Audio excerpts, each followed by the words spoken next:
Assalamualaikum warahmatullahi wabarakatuh. Perkenalkan, nama saya Nabil Ahmad Rizal Magta Ali, NIM 24070101101. Di sini saya akan menjelaskan tentang Aqaid Khamsin, penjelasan dan dalil globalnya.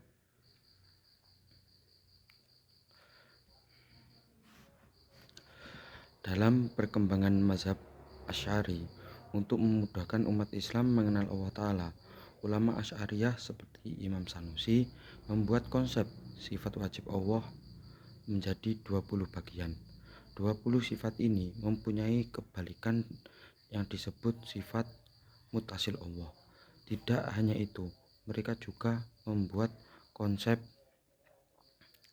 4 sifat wajib Rasul, 4 sifat mutasil bagi Rasul, 1 sifat jaiz bagi Allah, dan 1 sifat bagi Rasul, sehingga totalnya menjadi 50 sifat. Salah satu formalitas penting dalam teologi Islam adalah akidah khamsah atau 5 pokok akidah yang terutama dirumuskan oleh kelompok Mu'tazilah, namun secara prinsip juga penting untuk dikaji oleh seluruh umat Islam. 5 pokok tersebut adalah tauhid, al-adl atau keadilan, wahdah wal wa'id, janji atau ancaman Allah, al-manzilah bainal manzilataini, yang kelima amar ma'ruf nahi munkar. Kelima prinsip ini tidak hanya penting secara teologis, tetapi juga sangat relevan dalam kehidupan spiritual dan sosial umat Islam. Mari kita bahas satu persatu secara mendalam. Yang pertama, at-tauhid, mengisahkan Allah. Tauhid adalah fondasi dari segala akidah. Menurut prinsip ini, Allah adalah esa, tiada sekutu, tiada serupa, dan tiada ada yang menyamainya. Allah tidak memiliki bentuk, tempat, atau keterbatasan seperti makhluk. Tauhid bukan hanya menolak penyebaran kepada berhala, tapi juga menolak bentuk penyekutuan, bahkan dalam aspek kehendak atau kekuasaan. Dalam Al-Quran surat Al-Ikhlas dikatakan, Dia Allah yang Maha Esa, Allah tempat bergantung dalam sesuatu dan tidak beranak dan tidak beranakan, dan tidak ada satupun yang setara dengannya. Mu'tazilah menekankan bahwa keesaan Allah juga mencakupi sifat-sifatnya. Mereka tidak menganggap sifat Allah berdiri sendiri seperti zat. Hal ini berbeda dengan pandangan Ahlus Sunnah. Meski begitu, semua sepakat bahwa tauhid adalah landasan utama akidah Islam. Yang kedua, sifat Allah al-adl atau keadilan Allah.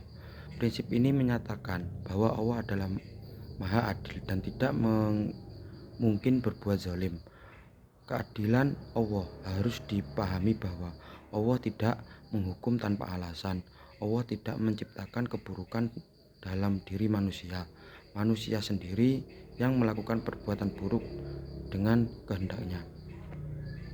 Dalam Quran surat An-Nisa dikatakan, sesungguhnya Allah tidak menzalimi seseorang walaupun sebesar zarrah. Dan di surat Al-Kahfi ayat 49, dan Tuhan tidak menzalimi seseorang pun. Mu'tazilah mengajarkan bahwa karena Allah adil, maka manusia harus memiliki kemampuan memilih. Kalau tidak, mutasil Allah menyuruh atau melarang sesuatu lalu menghukum manusia padahal mereka tidak mampu menghindarinya. Yang ketiga yakni al-wa'd wa al-wa'id, janji dan ancaman Allah. Ahlus Sunnah menyatakan bahwa Allah pasti menepati janjinya kepada orang beriman.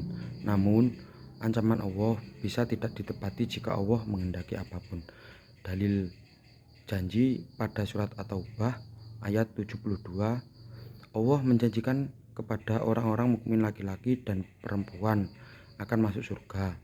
Dalil ancaman ada di surat An-Nisa ayat 48. Sesungguhnya Allah tidak akan mengampuni dosa syirik dan mengampuni dosa selain itu bagi siapa yang dihendaki. Jadi menurut Ahlus Sunnah wal Jamaah, Allah pasti menepati janji karena itu termasuk kemuliaan, dan Allah boleh tidak menepati ancaman, karena itu bentuk rahmat dan ampunannya. Yang keempat, manzilah bainal manzilataini, status pelaku dosa besar. Mu'tazilah mengatakan bahwa pelaku dosa besar bukan kafir, tapi juga bukan mukmin. Ia berada di antara dua posisi. Namun menurut Ahlussunnah wal Jamaah, pelaku dosa besar tetap dianggap mukmin selama dia tidak mengingkari bahwa dosa itu haram. Namun imannya lemah dan kurang, dan dia berada dalam ancaman siksa jika tidak bertaubat. Dalilnya berada di surat Al-Hujurat ayat 14. Orang-orang Arab Badui berkata, "Kami telah beriman." Katakanlah, "Kami belum beriman." Tetapi katakanlah, "Kami telah tunduk atau masuk Islam," karena iman belum masuk ke dalam hatimu. Ahlussunnah wal Jamaah juga mengacu pada hadis Nabi, iman itu bisa bertumbuh dan berkurang. Kesimpulannya, aswaja, iman tidak hilang karena dosa, tetapi bisa melemah. Yang kelima, amar ma'ruf nahi munkar, menyeru kebaikan dan mencegah keburukan. Ahlussunnah wal Jamaah meyakini bahwa amar ma'ruf nahi munkar adalah kewajiban umat Islam sesuai kemampuan dan kebijaksanaan. Quran surat Ali Imran ayat 104 mengatakan, "Hendaklah ada di antara kamu sekelompok orang yang menyeru kepada kebaikan." Namun Ahlussunnah wal Jamaah membatasi pelaksanaannya dengan adab dan syarat, yaitu yang pertama, harus memiliki ilmu. Yang kedua, dilakukan dengan hikmah dan kelembutan. Yang ketiga, tidak menyebabkan kerusakan atau fitnah yang lebih besar. Contoh, menasihati secara pribadi, tidak langsung mengkafirkan pelaku maksiat, menghindari provokasi atau kekerasan. Untuk inti dari 5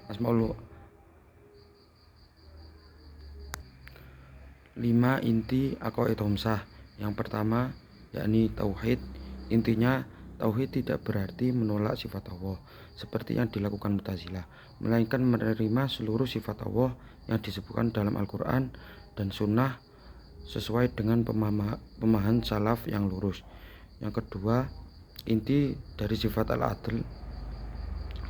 Intinya, Allah menciptakan perbuatan makhluk tetapi memberi manusia ikhtiar. Manusia bertanggung jawab atas perbuatannya karena diberi akal, wahyu, kehendak, dan terbatas. Yang ketiga, tidak seperti Mu'tazilah, aswaja tidak meyakini manusia menciptakan amal perbuatannya sendiri, melainkan Allah menciptakan, manusia hanya melakukan. Yang ketiga, al-wa'ad wa al-wa'adi, janji dan ancaman Allah. Intinya, Mu'tazilah, ancaman pasti terjadi, tidak boleh dibatalkan. Untuk Ahlussunnah wal Jamaah, ancaman bisa dimaafkan oleh Allah karena ampunan adalah bentuk kasih sayang dan tidak menyalahi keadilan. Yang keempat, al-manzilah bainal al-manzilataini. Intinya, aswaja menolak pengafiran terhadap pelaku dosa besar. Selama dia masih mengaku kewajiban syariat, ia tetap dalam keadaan Islam. Untuk yang kelima, amar ma'ruf nahi munkar. Intinya, harus dilakukan dengan ilmu, kebijaksana, dan sesuai konteks. Tidak boleh main hakim sendiri. Jika tidak mampu dengan tangan, maka dengan lisan. Jika tidak cukup, dalam hati. Kelima, prinsip dalam aqaid khamsah membentuk kerangka akidah yang kokoh dan seimbang. Yang pertama, tauhid, penguatan hubungan kita dengan Allah. Yang kedua, keadilan Allah, menumbuhkan rasa tanggung jawab. Yang ketiga, janji dan ancaman, menyeimbangkan harapan dan rasa takut. Yang keempat, status pelaku dosa besar, menjaga kita dari sikap menghakimi. Yang kelima, amar ma'ruf nahi munkar, menjadikan kita agen perbuatan sosial. Dalam ajaran Ahlussunnah wal Jamaah, prinsip-prinsip ini dibangun di atas dalil nakli, wahyu, dan dalil akli, akal yang bersih. namun menolak dari kutub ekstrim yang terlalu rasional Mu'tazilah dan yang terlalu ekstrim Mujassimah atau Khawarij. Demikian dari saya. Apabila ada perkataan yang kurang sopan, mohon maaf sebesar-besarnya. Assalamualaikum warahmatullahi wabarakatuh.